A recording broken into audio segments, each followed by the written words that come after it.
Hey, good day, folks. This is Primitive Tim, and I have a really exciting announcement about this channel. I am rebooting this channel, and the whole goal of this channel is to show you how I'm producing as much food as possible in my own backyard. So, I've got the garden I've got going. There's a cover crop there that will be a video that gets explained. Got the chicken house going, some composting. Of course, I'm stealing my neighbor's leaves. And so the purpose of this is to just produce as absolute maximum amount of food as possible because a couple reasons. For one, it's just healthy to work outside, and it's healthy to eat good food that hasn't had pesticides sprayed all over it. And then the other reason gets back to my anti-government sentiments is, well, our supply chain is not very healthy at the moment, and I actually was working a job and as part of the supply chain. It's just a joke, like just so disorganized, and it was brutal. I hope my old boss doesn't see this. But anyway, for about the next year, I'm anticipating having a little bit of extra time where I'm going to be home. So you'll see more about that, why that is too, which is exciting. But basically, the idea is if there ever, and I don't necessarily think this is going to happen, but if there's ever a time when food is in short supply, I want to have systems that work here. I want to have seeds that grow well here, and of course plants. And I want to be kind of a base from which my whole neighborhood could scale, and so we could begin growing a lot of food and producing a lot of food, whether it's vegetables or chickens and poultry and eggs, or even pigs. My wife said I could raise a pig in the backyard, so that may be hopefully we can butcher by next year if I'm able to get one. But we'll just have to see about that. But I really want to turn my backyard into a little Eden where there's just a ton of food. Every square inch is producing something.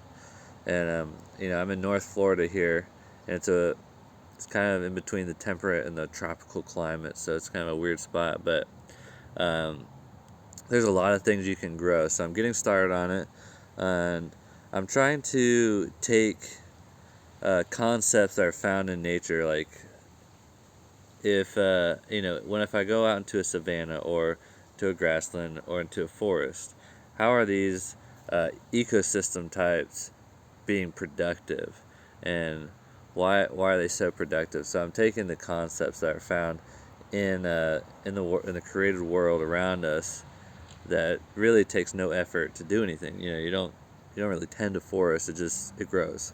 So I'm taking these concepts to make gardening easy, well, not easy, but low maintenance and highly productive. And so I think the natural world is probably our best teacher in how to do this. And I'm essentially harnessing the way things are meant to function, and I'm harnessing that and allowing it to be productive and trying to just create a good context for plants and animals to thrive and how they interact. So basically, the backyard is a food production ecosystem, is what it is. And I'm going to just really, really try and squeeze food out of every last inch, but not in an extractive way, but in a productive way. So I'm putting work into the system to be highly productive, and I'm not bringing a lot of inputs from the outside as our current agricultural model brings in lots of fertilizers. And so when the fertilizer plants get shut down, or the overseas plants, those countries decide to stop exporting fertilizer to us, what happens? Well, we have to start producing it ourselves, and if we're not set up to do that, we're screwed. And that's something that's happening right now. So, who knows when we'll see the effects of it, or hopefully everyone figures something out. But my belief is that this type of regenerative agriculture is going to be the future. It has to be, because our current model of agriculture is so extractive and degrading So the land where we do our agriculture currently is horrible. It's just junk. The soil is dead, and um, there's just nothing really healthy about it. In fact, it's wild how many people are getting cancer and Alzheimer's in these rural agricultural communities. My mom's from one of these communities, and it's just wild how many of basically all my grandparents that have died so far have died of cancer, and some of my great grandparents, and then a lot of just great aunts and uncles have died from cancer and Alzheimer's. So it's just there's got to be a better way. So my goal is to do it, and if anything happens with food production, my family, my community won't starve. And I'm also creating a seed bank for myself, and so I can quickly scale up production if ever I need to. And if I don't, well, I've had fun and I've made really healthy food for my family. So that's kind of I don't know, it's hard to lose when you're producing food. But anyway, that's what this channel is going to be all about, is producing food, and that's really healthy for us and healthy for our planet, because I can't see us continuing. I can't see humanity continuing down this path without destroying itself. So those are my opinions. If you don't like them, that's fine. But if you are here for the primitive archery or the nature stuff, that's still going to be part. All of it ties back to this. For example, I'm going to be hunting, and there's a squirrel right over there by the fence. So I've been shooting squirrels. I shot a squirrel the other day with my bow. So definitely going to still be hunting and practicing primitive archery, because I just think it's cool to be able to make a bow and arrow out of the woods. And then as far as the nature stuff, using animals, I'm going to be keeping chickens for sure here soon. And so it's like, I'm looking at how does the red jungle fowl function in its ecosystem? What is its function?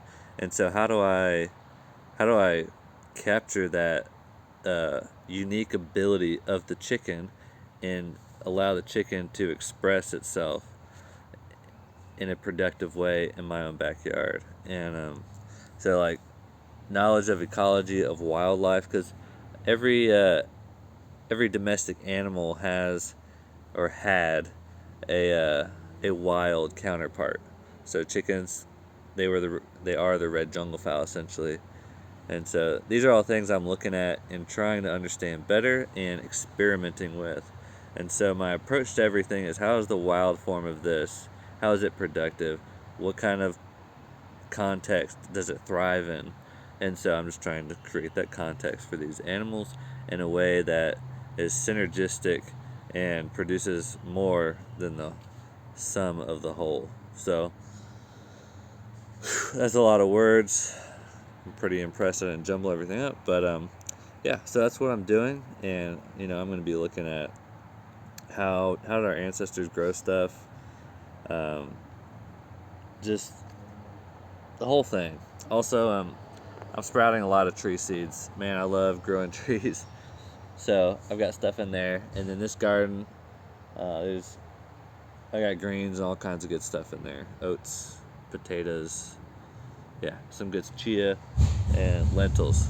And there's my neighbor with the motorcycle. So we'll see you next time. Have a great day, and stick around. You're gonna find something interesting. Also, I am doing seed giveaways probably weekly. I will be mailing you seeds, one person each week. So when you comment on the videos, you get free seeds. That's a good deal. And they're seeds from my garden. I didn't just give you the burpee seeds or whatever. These are seeds that I grew, so they are selected to be the best, the champions of seeds. So have a great day, guys. I hope you join me on this journey of food production. Bye.